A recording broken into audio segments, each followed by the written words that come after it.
অন্তুদের বাড়ির দুপাশে পুকুর, কচুরি পানা ভরা। পুকুরটা মেজ চাচা আফজাল আর ছোট চাচা আফতাবের। মেজ চাচা কুড়িগ্রাম অন্তুর দাদার আসল পৈতৃক বাড়িতে থাকেন আর ছোট চাচা চুকরির সুবাদে ঢাকা থাকেন। আছরের নামার আদায় করে বারান্দায় এসে বসাটা ওর অভ্যাস। প্রতিদিন এ সময় কচুরিপানার স্তূপের ওপর ডাহুক পাকড়া হাঁটে।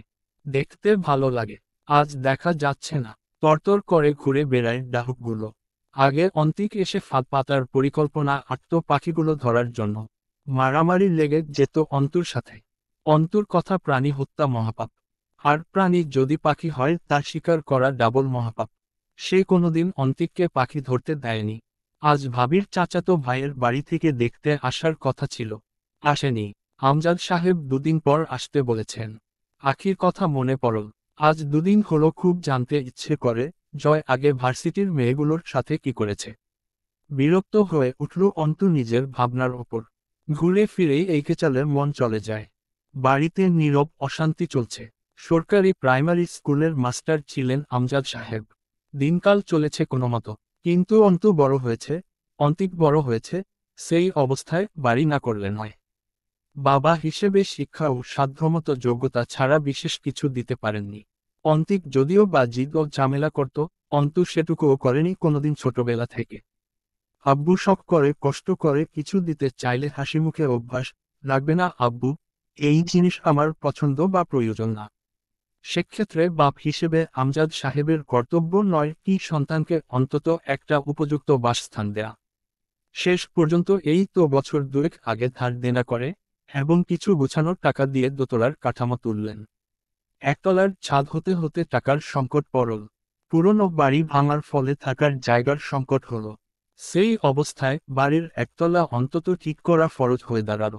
এতে আরও অনেকটা ঋণ হয়ে গেল। অন্তু জানত না আব্বু শেষ পর্যন্ত বাড়ির কাজ দ্রুত সারতে সুদসহ টাকা ধার নিয়েছেন, যার সুদ আসল মিলে এখন জানের ওপর উঠেছে।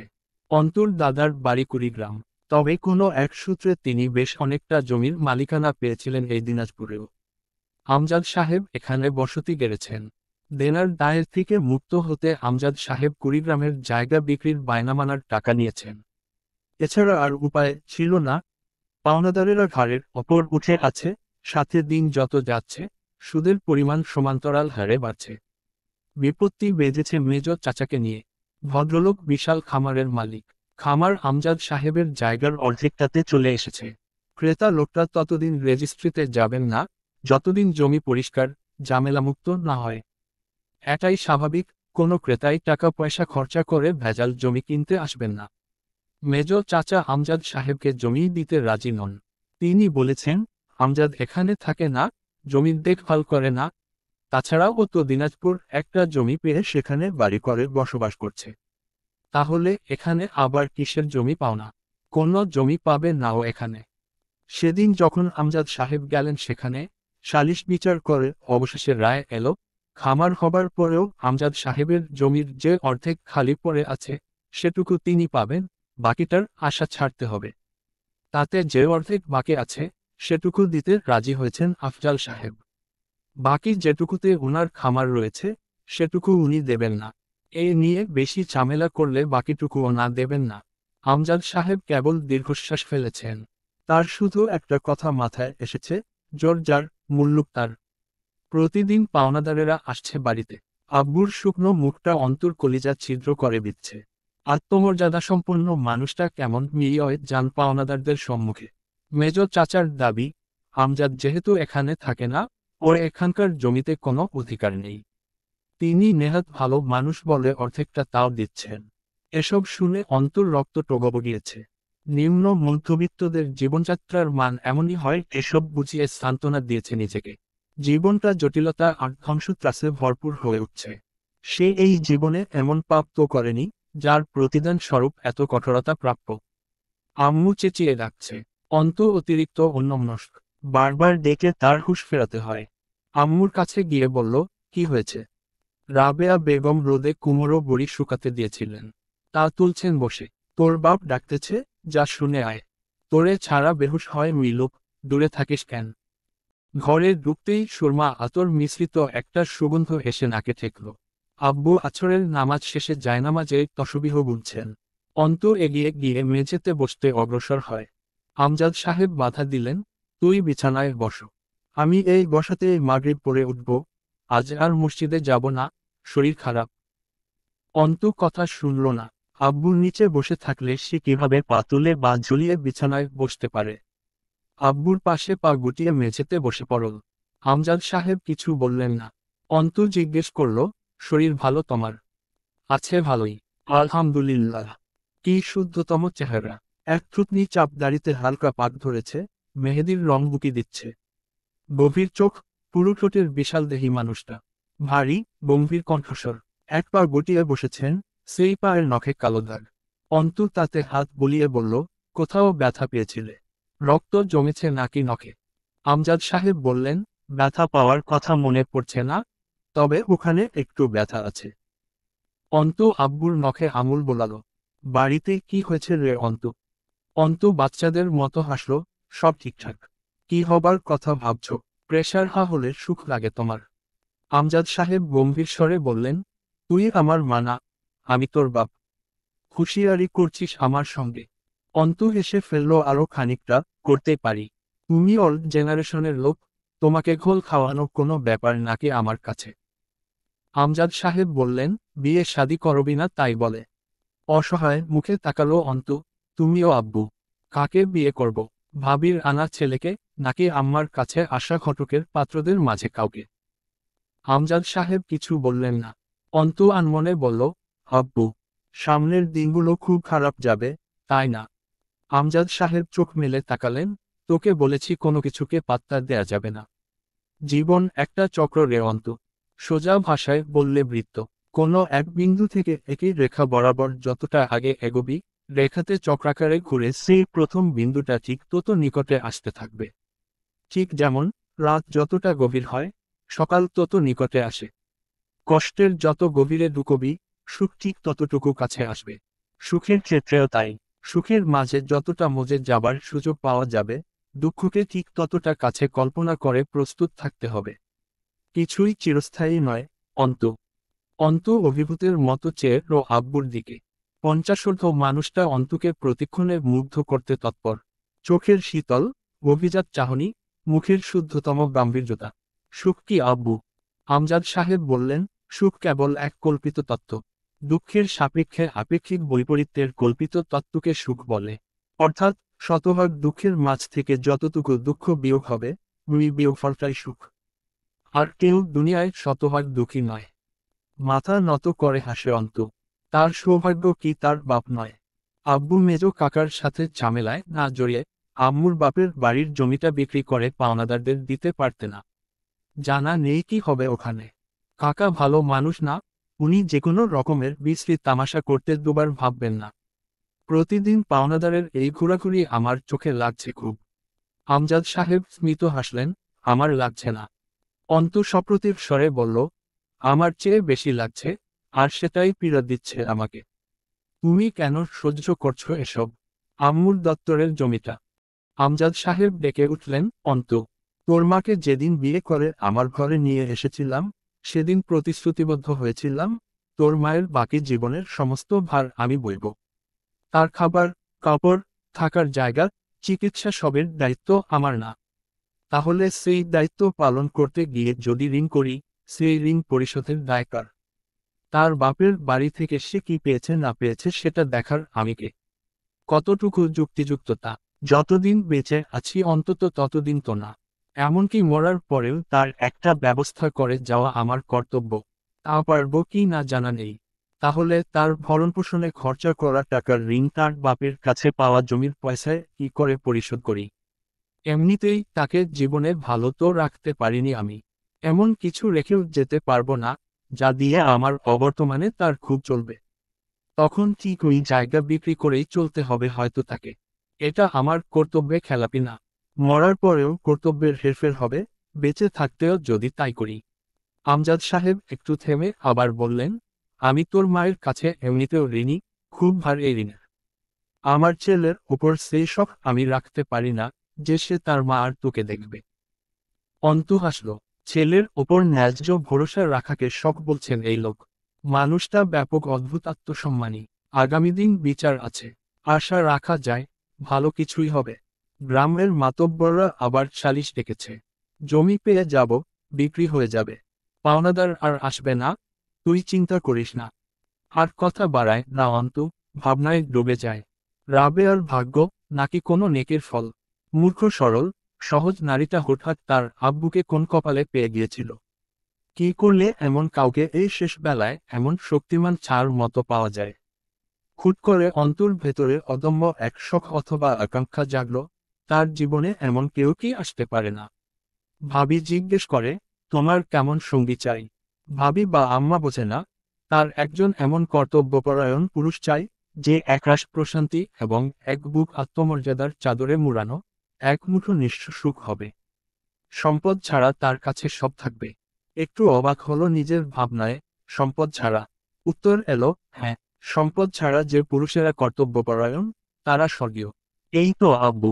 সঙ্গতেও যে এমন সব কাব্যিক কর্তব্যের বর্ণনা দেয় নিজের অর্ধাঙ্গিনীকে নিয়ে মেয়ের কাছে। মাগরিবের আজান হলো। রাবেয়া ঘরে ঢুকলেন। আমজাদ সাহেব জায়নামাজের ওপর উঠে দাঁড়িয়ে হাত বেঁধেছেন। রাবেয়া এসে পাশে দাঁড়ালো। অন্তু এই সুখময় সুযোগ ছাড়তে চাইল না। আব্বুর বাথরুমে অল করে এলো। আজ সে এই দুই অদ্ভুত সঙ্গীদের মাঝে দাঁড়িয়ে মালিকের সামনে মাথা নোয়াবে। আম্মু আব্বুর তুলনায় বেশ খাটো, লম্বা, চওড়া, অভিজাত 90 দশকের নায়কদের মতো আব্বুর পাশে আম্মুকে কি বেমানান লাগছে। আবার হাসলো অন্তু। উহু, এই দুজনকে বেমানান লাগতে পারে না, এরা রবের সৃষ্ট জুটিদের মাঝে একজোড়া। দুজনে পাশাপাশি দাঁড়িয়েছে রবের সম্মুখে ঝুঁকতে। কাঁধে কাঁধ মেলেনি উচ্চতায়, অথচ মনের মিল অসীম।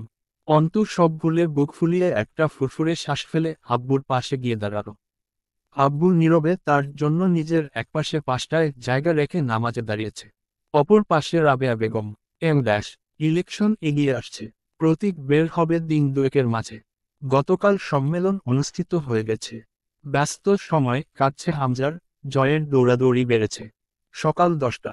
বাড়ির মেয়েরা রান্না শেষ করল, পুরুষগুলো জাগেনি তখনও। শাহানা বললেন, এই যাও তো রিমি, দেখো তোমার শ্বশুর উঠল নাকি। রিমি দুটো নোংরা প্লেট সিঙ্কে রেখে বলল, শ্বশুরাব্বা এমনিতেও এখন উঠবে না আম্মা। আমি উনাকে ডেকে আসি, সকাল সকাল ডাকতে বলেছিল, 10টা বেজে গেছে। রিমি বের হবার সময় তরু ঢুকল রান্নাঘরে। শাহানা তরুকে জিজ্ঞেস করলেন, জয় উঠছে? তরু মাথা নেড়ে না জানিয়ে ভাতের গামলাটা নিয়ে ডাইনিং টেবিলের দিকে গেল। রিমি রুমে ঢুকে জানালার পর্দা ঠেলে কাচ সরিয়ে দিল। হামজা উপর হয়ে শুয়েছিল। মুখ কুচকে নড়েচড়ে উঠল। উম্মহ, কি করছো রিমি? পর্দা টেনে দাও। ঘুম জড়ানো পুরুষের কণ্ঠস্বর এতটা মোহনীয় হয়, তা কি জানে এরা? নিজের মনেই আওড়ালো রিমি। তার চেয়ে বয়সের পার্থক্য একটু বেশিই লোকটার। অথচ রিমির লোকটাকে একটুও ভয় করে না, সংকোচ হয় না, খারাপ লাগে না। দাড়ি গোঁফ বেড়েছে লোকটার। নিজের যত্নে গাফলতি করছে ব্যস্ততায়। 3/4 প্যান্ট পরনে শুয়ে থাকা এই লোককে তার পার্টির ছেলেরা এভাবে দেখলে কি নেতা মানবে? ছোট যুবকের মতো লাগছে। নেতা বাবু, আপনার নির্বাচন তো ফুরিয়ে গেল। উঠুন জলদি, আমার আর মেয়ের বউ হওয়া হলো না। চোখ খুলে তাকালো হামজা। চোখের কোণে লালচে হয়ে আছে। তুমি খুব ক্ষমতালোভী, বউ। আমার লোভ নেই তোমার, আছে আমার নেতাগিরির লোভ। আর এর ফলে আমার হাতে তোমার গর্দান যেতে পারে যে কোনো সময়ে। রিমি বসল হামজার উড়োর ওপর। অহংকারী ভঙ্গিতে গলা জড়িয়ে ধরল হামজার। এরপর কানের কাছে মুখ নিয়ে আস্তে করে বলল, ঠিক ধরেছেন। ক্ষমতাহীন পুরুষ আমার কাছে মৃত খরগোশের সমান। বাপ ভাইদের দাপট করে বেড়াতে দেখে বড় হয়েছি আমি। পৌরসভার সাবেক মেয়রের ভাইয়ের মেয়ে আমি, আব্বু উপজেলা চেয়ারম্যান। তাদের এক কথায় জেলা কাঁপতে দেখেছি। বউ হয়ে এলাম যার ঘরে, তার কথায় যদি এরিয়া না কাঁপে, ভেতরটা সন্তুষ্ট হবে কি দিয়ে? যখন এসেছি আপনার হয়ে, তখন আপনি কেবল ছিলেন ছাত্রলীগের নেতাকর্মী। ধীরে ধীরে আপনার উন্নতি দেখব, সাথে আমার পদবীরও, এই আশাই তো প্রতিটা বেলা গুনছি। নয়তো সেদিন আপনি কেন? কারণ সম্ভাবনা আছে আপনার মাঝে। আব্বুর বয়স যাচ্ছে, চাচা রিটায়ার নিয়েছে নিজে থেকেই। কার ক্ষমতায় বুক ফুলাবো আমি? আপনার নেতাবাবু। তোমাকে সব সময় শাড়ি পরতে বলেছি না? রিমি উঠে দাঁড়িয়ে বিছানা থেকে হামজার টি শার্ট কুড়িয়ে নিল। হামজা বলল, আমার একটা পাঞ্জাবি বের করে দাও, তাড়াতাড়ি বের হতে হবে। জয় উঠেছে নাকি? জয় কোনো সময় ঘরের দরজা আটকে ঘুমায় না। রাতে তার টাল হয়ে পড়ে থাকার অভ্যাস আছে যেহেতু, ওই অবস্থায় কবির বা লিমন ওকে ধরে কোনোমতো রুমের সামনে পৌঁছে দিয়ে চলে যায়। হামজার চোখে পড়া যাবে না। তরু রুমে ঢুকল। রুমটা অন্ধকার হয়ে আছে। না দেখে আগে আলো জ্বালালে এক্ষুনি উঠে থাপ্পড় মারতে পারে একটা। লুঙ্গি পরনে, আর শার্টটা পরে আছে দরজার ডানপাশের ঝুড়ির ওপর, সেখানে ঝুলছে সেটা। হাতঘড়ি এখনো হাতেই। ওয়ালেট নিশ্চয় পকেট। তরু বিছানার পাশে গিয়ে ঝুঁকে বসল। আলগোছে হাতঘড়িটা খুলল, পকেট থেকে ওয়ালেট বের করল। নাকের দুর্গন্ধ এসে ঠেকেছে জয়ের মুখ থেকে। পুরো ঘরেও একটা ভ্যাপসা গন্ধ ছড়িয়েছে। উঠে দাঁড়িয়ে বোতল খুঁজল, পেল বেড সাইড টেবিলের একপাশে, বাঁকা হয়ে পড়ে আছে। জয় ভায়া, শুনছেন? সকাল হয়েছে, ডাকছে আপনাকে হামজা ভাই। জয়। জয় চোখ বুজেই উঠে বসল। 1 কাপ কড়া করে চা বা ব্ল্যাক কফি আনো। শালার হ্যাংওভার কাটছেই না। জয় তরুকে কি চোখে দেখে, জানা নেই তরুর। সব সময় আদেশ, ধমক, ভয়ের ওপর রাখে। জয়ের আচরণ খিটখিটে। তরু বেশ ছোট জয়ের। হামজার খালার মেয়ে তরু। জয় সে হিসেবে তরুর খালার ননদের ছেলে। জয়ের যে দায়িত্বশীল একটা লুকানো আচরণ প্রকাশ পায় তরুর ওপর, সেটা তরু দেখেছে খালি। বিভিন্ন সময় বিভিন্ন জায়গা থেকে ঘুরে আসার সময় তরুর জন্য যা চোখে লাগে কিনে আনে, ডেকে হাতে দেয়। মন খারাপ থাকলে কাছে ডাকলে ধমকে জিজ্ঞেস করে, মুখ থুবড়ে আছিস কেন? জামাই মরছে। এবার ঢাকা থেকে ফেরার পথে 2টো তাঁতের শাড়ি এনেছিল সাথে করে। একটা রিমিকে দিয়েছে, আরেকটা তরুর। তরুর ঝুমকো দুল খুব পছন্দের। সাথে 2 জোড়া কালচে রঙা দুলও ছিল। মাথা ব্যথা করলে মাথা টিপে দেয়া থেকে শুরু করে মাঝেমধ্যেই অসুস্থ জয়ের পাশে সারারাত জেগে সেবা করার দায়িত্বটুকুও তার। কোনোদিন ভুল করে বসেনি জয়। ভুল হবার আগেই ছিটকে সরিয়ে দিয়েছে তরুকে। অসুখের ঘরেই কখনো কখনো রুম ছেড়ে বের হয়ে গিয়েছে হোটেলে নিজেকে শান্ত করতে। তরু জানে না, নিজের শারীরিক চাহিদার খাতিরে জয় তাকে কাছে টানলে সে জয়কে ঠেলতে পারত কিনা। ভাবলেই একটা শিহরণ ছড়িয়ে যায় দেহমনে। জয়ের ব্রাশে টুথপেস্ট লাগিয়ে ফোন টিপতে টিপতে তুলির রুমে ঢুকল। বালিশে হেলান দিয়ে পা টান করে বসে আছে তুলি। জয়কে দেখেও দেখল না। বিছানায় বসে কম্বলটা ফেলে দিল মেঝেতে। না ফেলেই দিব্যি বসা যেত। রাতে খেয়েছিস? তা জেনে তোর কি? এখন যা, কথা বলতে ইচ্ছে করছে না। তুলির গম্ভীর চেহারা। কি আশ্চর্য আশা তোর! তুই বললি আর জয় তা মেনে চলে গেল। ইচ্ছে থাকলেও যাব না, কারণ তুই যাইতে বলতেছিস। এখন তোত্তারামি না করে যা তো জয়ের রুম থেকে। ভালো লাগছে না। আর তো কারো ভাতারের সাথে ঝামেলা হয় না, রাইট? তোর মতন এমনের ড্যাং ড্যাং করে বাপের বাড়ি এসে ছ্যাঁচার মতো পড়ে থাকে না তারা। বিছানার ওপর থেকে একটা কুশন তুলে ছুঁড়ে মারল তুলি। আমার বাপের বাড়ি আমি এসেছি, তোর কি? তুইও তো বাপের সম্পত্তি ফেলে এসে মামার বাড়ি পড়ে আছিস ছ্যাঁচার মতো। হাসল জয়। আমি কি তোর মতো স্বামীর সাথে কামড়াকামড়ি করে অসহায় হয়ে এসে উঠছি? বাপের অগাধ সম্পত্তি পড়ে আছে, তারপরেও তোর বাপের এই ছোটলোক মার্কা ভেঙে বাড়িতে এসে পড়ে আছি। তোমার বাপ মা এমনি পীর বুঝে কেন, সিস্টার? আমি মরলে কখন বানেগা করপতি? একটা লাথি মারি তোর ঘাড়ের ওপর, তার আগে বের হও আমার রুম থেকে। মন মেজাজ ভালো নেই এমনি। তোর রুম? এটা তোর রুম কেমনে? সেই কবেই তো তোরে কালটি করছে, মামা। তুলি করুণ দৃষ্টিতে তাকালো জয়ের দিকে। আমার ভালো লাগছে না, জয়। তো আমি কি করব? ক্ষণকাল বাদে তুলির কণ্ঠস্বর কাপল। আমার মেয়েকে কোল থেকে কেড়ে রেখে বলে, তুই যেখানে যাবি যা, মারা খা গিয়ে। আমার মেয়ে যাবে না তোর মতো খাতারা চিহ্ন সাথে। আমি সেই বাড়িতে কিভাবে আবার যাব, জয়? জয়ের অভিব্যক্তির পরিবর্তন হলো না। এদিক ওদিক তাকিয়ে জিজ্ঞেস করল, মামাকে বলেছিস? আব্বুকে কি বলবো? আরও চিন্তা করবে। সামনে ইলেকশন। এখন আমার ঝামেলা কি করে চাপাই তার ওপর। সাহেব জানে, হামজা ভাই অল্প জানে। কি চাইতেছিস তুই এখন? মাথা নিচু করল তুলি। আমি কি চাইব? আমার ছোট্ট মেয়েটাকে দেখি না কতদিন হলো। কিভাবে আছে কিচ্ছু জানি না। কান্নায় ভেঙে পড়ল তুলি। জয় বিরক্ত হয়ে ধমক উঠল, এই থামা। প্যান প্যান না করে কাহিনী কি? সকাল সকাল তোর কাউ কাউ শুনতে আসি নাই ঘুম কামাই করে। তুলি সুন্দরী। শরীরের বিভিন্ন স্থানে কালশিটের দাগ বোঝা যাচ্ছে। দেহের রং ফর্সা হবার ফলে আরও বেশি বোঝা যাচ্ছে। ফর্সা মুখের অপর চোখের নিচের কালি খুব চোখে বিঁধছে। জয় গম্ভীর হলো, কি হয়েছে? কিছুক্ষণ সময় নিল তুলি। কাঁদছে নাও। জয় তার দুঃখ শুনে সমবেদনা জানাবে না, না সান্ত্বনা দেবে, নরম সুরে আদুরে কণ্ঠে বোঝাবে না। তবু সকল দুঃখ শোনার দাবিদার সে। বাসি পেটে ঘরের মধ্যে সিগারেট জ্বালিয়ে মন ভরে টানছে আর হাঁটু দোলাচ্ছে। তুলি অনেকক্ষণ চুপ থেকে বলল, যা এখান থেকে। সীমান্তর নম্বরটা দে। না, দরকার নেই, আমি কথা বলে নেব, তুই শান্ত হ, মিটিয়ে নেব আমি। আচ্ছা, আর কাঁদছি না। জয়। জয় তাকালো তুলির দিকে। এখন ঠাকিয়ে দুটো চড় মারতে দ্বিধাবোধ করবে না জয়। সেই সভ্যতা বা আদব নেই ওর মাঝে। খুব বড় বা ছোট, হাত উঠে যায় খুব সহজে। তুলি নম্বর বলল। ফোনে তুলল নম্বরটা জয়। উঠে দাঁড়িয়ে বলল, খেতে আয়। আমার এখন খিদে পায়নি, পরে খেয়ে নেব, তুই খেয়ে বের হ। জয় বের হয়ে যেতে যেতে বলল, দ্বিতীয়বার আর কেউ ডাকতে আসবে না, আর না আমি রিপিট করব। ব্রাশ করে এসে যেন টেবিলে পাই তোকে। হামজা আর জয় বাড়ি থেকে বের হলো দুপুর 12টার দিকে। কবির গাড়ি নিয়ে দাঁড়িয়ে আছে মোড়ের ওপর। এই পথটুকু হেঁটে যেতে হবে। রাস্তার হাঁটার সময় এক মহিলা এগিয়ে এলো ওদের দিকে। দুজনে সালাম দিয়ে জিজ্ঞেস করল, কেমন আছেন চাচি? চাচি বললেন, ভালা আছি বাপ। তোমার আব্বায় যে কইছিল একখান বিধবা ভাতার কার্ড কইরা দিব, সুবলে পাইছে, আমি খালি পাই নাই।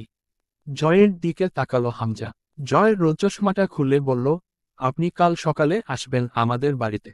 ওগুলো আমার কাছে দিয়েছে হামজা ভাই, আমি দিয়েছি সকলকে, কয়েকজনেরটা রয়ে গেছে, ওর মধ্যে আপনারটাও আছে।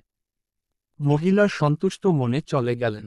এগোতে এগোতে ছোট দুটো ছেলে সালাম হাত কপালে ঠেকিয়ে সালাম ঠুকল দুজনকে।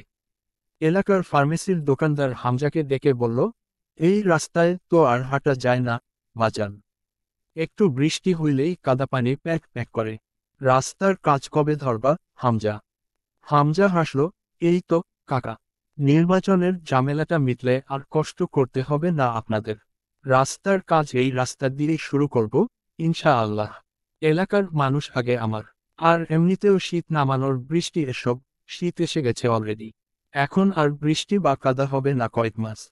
গাড়িতে উঠে বসল দুজন। হামজার সামনের সিটে উঠতে গেলে জয় এসে হানা দিল, তুমি পেছনে যাও, আমি এখানে বসব। হামজা বিরক্ত হয়ে বলল, আমাকে বিরক্ত করতে জন্মেছিস তুই এই জনমটা? তুই বড় হবি না এই জীবনে। চান্স নাই ব্রো। কথা না বলে পেছনে যাও তো, রোদে গা পুড়তেছে আমার। গাড়ি চলছে মেইন রোড ঘেঁষে। হামজা জিজ্ঞেস করল, সেদিন তোদের গাড়ির কি হয়েছিল শুনলাম। জয় গম্ভীর হলো, কার জানি চুলকানি উঠছে মনে হয় আমায় নিয়ে। একটু মলম লাগানো দরকার, তবে তার আগে হারামির বাচ্চাটার ঘা খুঁজে পাওয়া দরকার। হামজা গাড়ির কাঁচ টেনে দিয়ে বলল, বাবাকে আবার ডেকেছিল থানায়। এরপর থানায় ডাকা হলে তুই সঙ্গে যাবি। মাথা ঝাঁকাল জয়, অসম্ভব। ওই পুলিশ শালাদের এক একটা মশার কয়েল টাইপ প্রশ্নে আমার মাথা 550 ডিগ্রি সেন্টিগ্রেড গরম হয়। হাঙ্গামা হবে আমি গেলে। হামজা মুখ শক্ত করল, শুয়োরের বাচ্চা। মায়ের খাবি। বলি, সবসময় ঠান্ডা মাথা নিয়ে চলবি, রাজনীতি একটা কৌশলগত চক্র। সেখানে তোর এই ওভার টেম্পার মাথার জন্য জীবনে তোর উন্নতি হবে না, সাথে আমি তো রোজ ডুবছি। আমার। থেমে গিয়ে দাঁত কি চল, আমার সামনে আমার বদনাম করতেছ তুমি। হামজা চট করে হেসে ফেলল, আমি তোর পেছনে। কবির হেসে উঠল। সিটে মাথা ঠেকাল জয়। চোখ বুজে জিজ্ঞেস করল, গন্তব্য কোথায় সাহেব? মেয়র সাহেবের বাড়ি যাচ্ছি। জয় দেহটা এলিয়ে দিল সিটে। মারির দাঁতের আগায় জিহ্বা ঘুরিয়ে হেসে মাথা ফেরালো পেছনে, ছেলে বড় হয়েছে ভাই। রাত হলেই ক্ষুধা লেগে যায় শরীরে। তোমরা একটা ব্যবস্থা করছো না? কবির জিহ্বা কামড়ালো, লজ্জার শরম কোন হকারের কাছে বেচে বাদাম খাইছেন ভাই? আপনার কি ব্যবস্থা করবে হামজা ভাই? 12 থালায় খাওয়া লোককে একটা বিয়ে দিলে পোষাবে? বিয়ে করবি তুমি? উহু, লাইফটাকে এখনো চেস করার আছে। এত সকালে বলি হওয়া ঠিক না। হামজা সিগারেট ধরালো, তুই আসলেই মেয়েবাজি শুরু করেছিস জয়। আমার বিশ্বাস হয় না। কবির হো হো করে হাসল হামজার নাটকে। খপ করে হামজার ঠোঁটের ভাঁজ থেকে সিগারেটটা কেড়ে নিজের ঠোঁটের গুজে অস্পষ্ট স্বরে বলল, গুজব ওসব। আমি একজন ভালো লোক। তরুর ব্যাপারে ভেবেছিস কখনো? হুট করে গাড়ির কাঁচ তুলে এসি অন করে দিল জয়। হামজা তৎক্ষণাৎ একটা থাবড়া মারল জয়ের কাঁধে। মারার আরো বহু প্ল্যান আছে, এভাবে মারলে পাপ বেশি হবে তোর। কেসে উঠল হালকা। জয় বলল, তাই বলে তরুর দিকে নজর গেল তোমার? তুই আগে জানালার কাছ নামা। শ্বাস আটকে মরে যাব। ধোয়া জমে গেছে ভেতরে, ঠান্ডাও লাগছে। শীত ভালোই পড়ে গেল। হবু মেয়র সাহেব, কি বলেন? মুস্তাকিনের পাশে কয়েকজন আইন কর্মকর্তা দাঁড়িয়ে। হামজা হাসল। মেয়র সম্বোধন করে কি অপমান করতে চাইছেন, নাকি আগাম শুভেচ্ছা বার্তা জানাচ্ছেন? আসলেই বুঝতে চাপ পাচ্ছি। মুস্তাকিন হাসল। হাসি মুখে যখন বলেছি, শুভেচ্ছা বার্তাই ধরে নিন। রাস্তায় রাস্তায় পোস্টার সাটার কাজ শুরু হয়ে গেছে। শুভকামনা আপনার জন্য। হাত মেলালো দুজনে।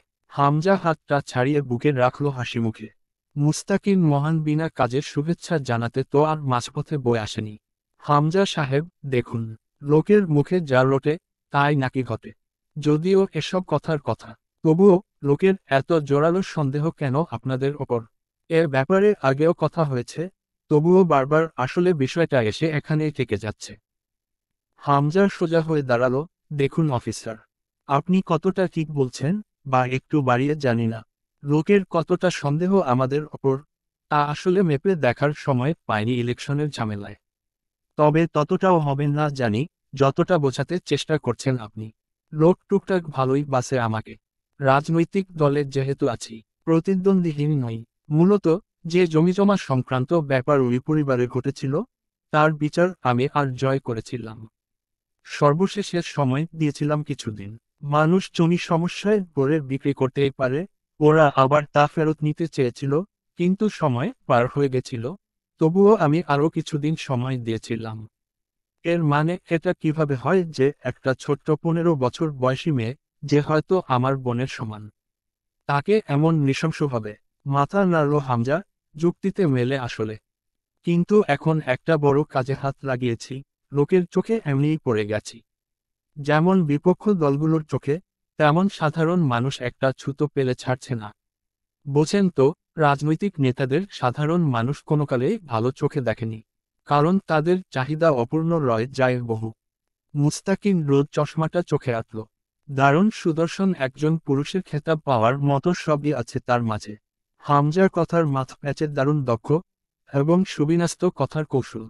এত কম সময়ে এত জনপ্রিয়তা এবং পরিচিতি নিয়ে রাজনীতি দাপিয়ে বেড়াচ্ছে। মুস্তাকিন প্রশ্ন করল, আপনি বিপক্ষ দল বলতে কি বোঝাতে চাচ্ছেন? সেই বিষয়টা ক্লিয়ার করুন।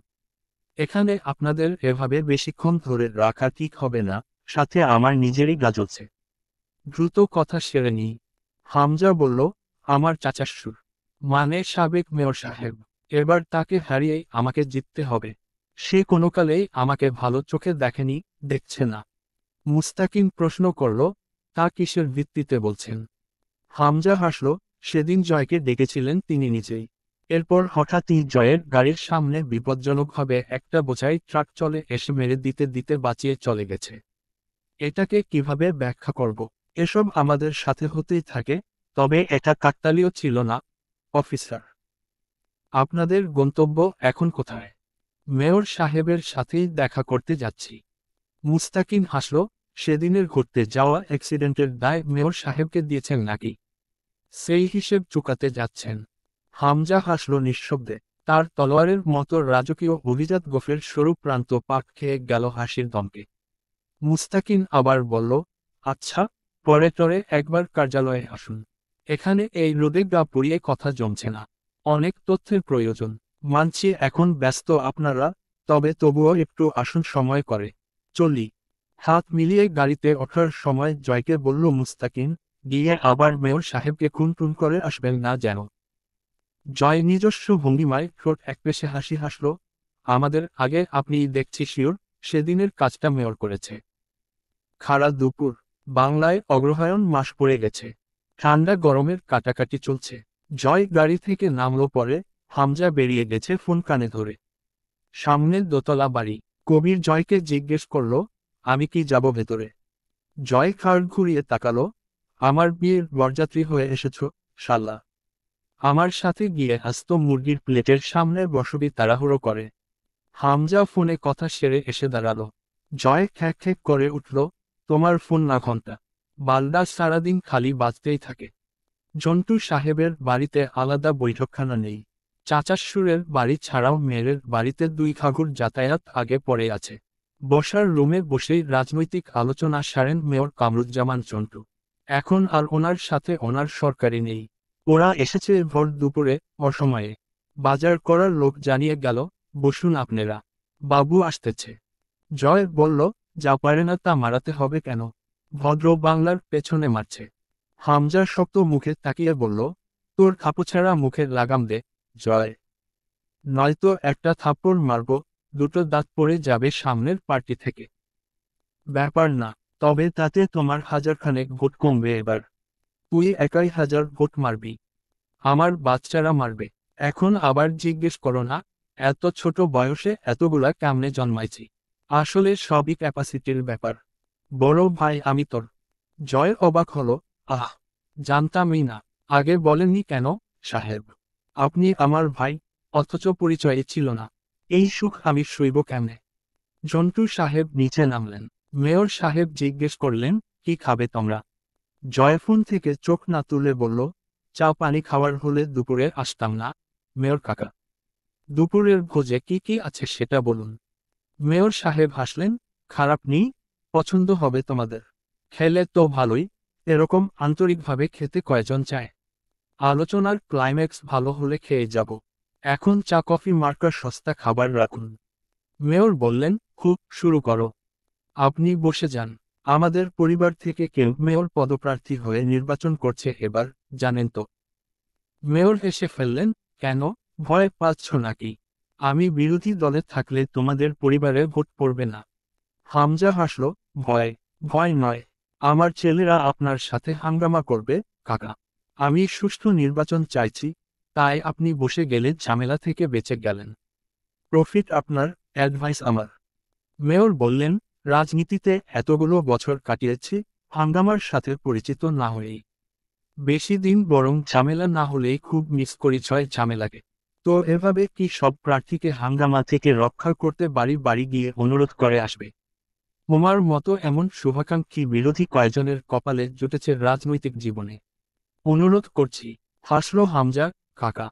আমি শুধু ছাত্রলীগ করে যে জনতা আরফিম জুটিয়েছি, আপনি 5 বছর মেয়র থেকে কেন আরও 10 বছর সময় নিলেও তার একাংশ নিজের করতে পারবেন না। আচ্ছা, ক্ষমতাধারী হয়ে গেছো তাহলে। তো সেই হিসেবে এখন তুমি ক্ষমতার জোরে প্রতিদ্বন্দ্বীহীন নির্বাচন করতে চাও। উহু, তাহলে সেই জিতুকে জেতা বলা চলবে নাকি? আমি শুধু আপনাকে বসতে বলছি। তুমি বললে আমি বসে গেলাম। ভয় পেয়েছি খুব তোমাকে, জামাই আব্বা। নাটকিউতার সুরে বললেন মেয়র। স্বাভাবিক স্বরে জবাব দিল হামজা, কিন্তু আমি তো আপনাকে ভয় পেয়ে বসতে বলিনি। ভালোভাবে বুঝে শুনে বসে পড়ুন। বুঝলে আপনি আপনা থেকেই বসে যাবেন অবশ্য। কি বুঝবো আমি? কত কিছুই তো রয়ে গেছে বোঝার। মেয়র সাহেব শান্ত স্বরে বললেন, এমন কি বোঝার রয়েছে, যার জন্য নির্দিষ্ট করে শুধু আমাকেই বসে যেতে হবে? এবং সেটা তোমার বলাতে। আমাকে ফুটবল আর নিজেকে বেশি পাওয়ারফুল ভেব না। ঝড় কিন্তু আগে পাওয়ার হালকে ড্যামেজ করে, বাপ। হাসলেন মেয়র সাহেব কথাটা বলে। হামজা হাসি মুখে বলল, আপনি বসে না গেলে বিশাল তামাশা খাড়া হবে, কাকা। যেটা এমনিতেও আপনার নির্বাচন ডাউন করবে। মেয়র সাহেব প্রত্যুত্তর করলেন, তামাশা আমরা না করতে শিখে রাজনীতিতে 28 বছর কাটায়নি, এটা ভুলে যাচ্ছ কেন, পাগল ছেলে? তুমি তো সেদিনের ছেলে। যা হোক, বলো কেন বসতে হবে আমাকে? আমি চাইছি, তাই, এটুকুই যথেষ্ট। আপনি আমার প্রতিপক্ষ বলে বলছি, এমনটা ভাবাটা কেমন উদ্ভট হয়ে যাবে না? নির্বাচন কেমন হওয়া চাই জানেন? হাজার কয়েক প্রার্থীর ভিড়ে আমি জিতে বসে থাকব, এমন। ইনফ্যাক্ট, আমি আপনাকে আর নির্বাচন করতে দেব না, ব্যাস। এজন্য আপনি বসে যাবেন। এর চেয়ে বড় কারণ দরকার নেই আর। স্বাভাবিকভাবে জানতে চাইলেন মেয়র সাহেব, না চাওয়ার কারণ। হামজা চুপচাপ কিছুক্ষণ মেঝের দিকে চেয়ে থেকে ঠোঁট কামড়াল। এরপর বলল, এই যেমন সেদিন আপনি জয়কে ডাকলেন কথা বলার জন্য। এরপর নিজেই আবার বোঝাই করা ট্রাক পাঠালেন জয়ের গাড়ি পিষতে। এতে উদ্দেশ্যটা কি? আপনি কেন জয়কে মারবেন? এই প্রশ্ন উঠবে মার্ডারের পেছনে। আপনি সন্দেহের তালিকা থেকে মুক্ত হবেন, জয় টপকে যাবে। যা হোক, 1000 বছর পুরনো টেকনিক। এজন্য আমি বলি, রাজনীতি তরুণ জনতাদের জন্য। বয়স বাড়ার সাথে সাথে মানুষের এসব মারপ্যাচের জগৎ থেকে অবসর নেওয়া উচিত। এরকম মূর্খ খেলায় মরতে আমি লজ্জা পেয়েছি, জানেন। আমার প্রতিপক্ষ এত কাঁচা হলে কি করে চলবে? মেয়র সাহেব শুধু চেয়ে রইলেন হামজার দিকে সুচাল চোখে। হামজা জিজ্ঞেস করল, কেন মারতে চেয়েছেন জয়কে? মেয়র সাহেব চাপা স্বরে বললেন, জয় নিঃসন্দেহে ছাত্রনেতা হিসেবে খুব দায়িত্বশীল ভাইস প্রেসিডেন্ট। অথচ তলে তলে কুকীর্তির অভাব রাখে না সে। তা তো আর অজানা না আমার। তবুও কোনোদিন তোমার গিট্টু খুলতে যায়নি সোসাইটিতে। বাচ্চা মানুষ তুমি। দাপট করে বেড়াচ্ছ, বেড়াও। একাই চড়ে যাবে দিন গেলে। কিন্তু এবার জয় কি করল? একটা মেয়েকে খেয়ে দিয়ে ভোগে পাঠিয়ে দিয়েছে। কা করেছে, তাতেও দোষ দিচ্ছি না। পুরুষ মানুষ করতেই পারে। কিন্তু আমার ডাক পড়ল দুদিন পিবিআই ডিপার্টমেন্টে। বাড়িতে তল্লাশি চলল উল্টে পাল্টে। এ পর্যায়ে মেয়র সাহেব বিক্ষুব্ধ হয়ে উঠলেন, আমার রেপুটেশন খেতে উঠেপড়ে লেগেছ দুই ভাই।